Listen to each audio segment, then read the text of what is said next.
Kami na dyan! Abangan natin kung ipepresent yan. I-present yan, mahilig yan eh. Kinasuhan na itong isang police corporal matapos manapak ng hinalan niyang kalaguyo ng kinakasama sa Mandaluyong City. Ayon kay Police Colonel Reynan Patam, Chief of Police ng Mandaluyong City Police Station, nasa custody na nila itong suspect na naka-assign sa QCPD at sumuko rin naman sa kalaunan sa kanyang station commander. Nangyari itong insidente na magkasalubong itong suspect at kanyang biktima sa Barangay Addition Hills.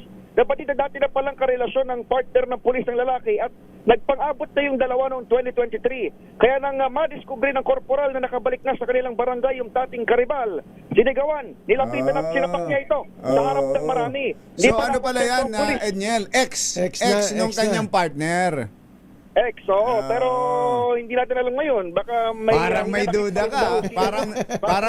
Parang bang may nag-rekindle na damdamin. Na-trigger ba? Na-trigger. Ito, pahayag ni Police Colonel Reynan Patam. Dahil nakita niya yung lalaki kasi nga siguro dinamdam pa rin niya yung nangyari noon noong 2023. Nung nagkaroon kaya sila nung initial na confrontation noon, umalis din yung lalaki sa area. Hindi niya alam na nakabalik na pala. Kaya nung nakita niya, nabigla din siya, nagalit siya. Ang tinig ng hepe ng Mandaluyong Police, humaharap ngayon sa mga kasong physical injury at grave threat. Itong naaresto ng police corporal. Ako si Edniel Parrosa, Razor H. Una sa Pilipinas, una sa Pilipino.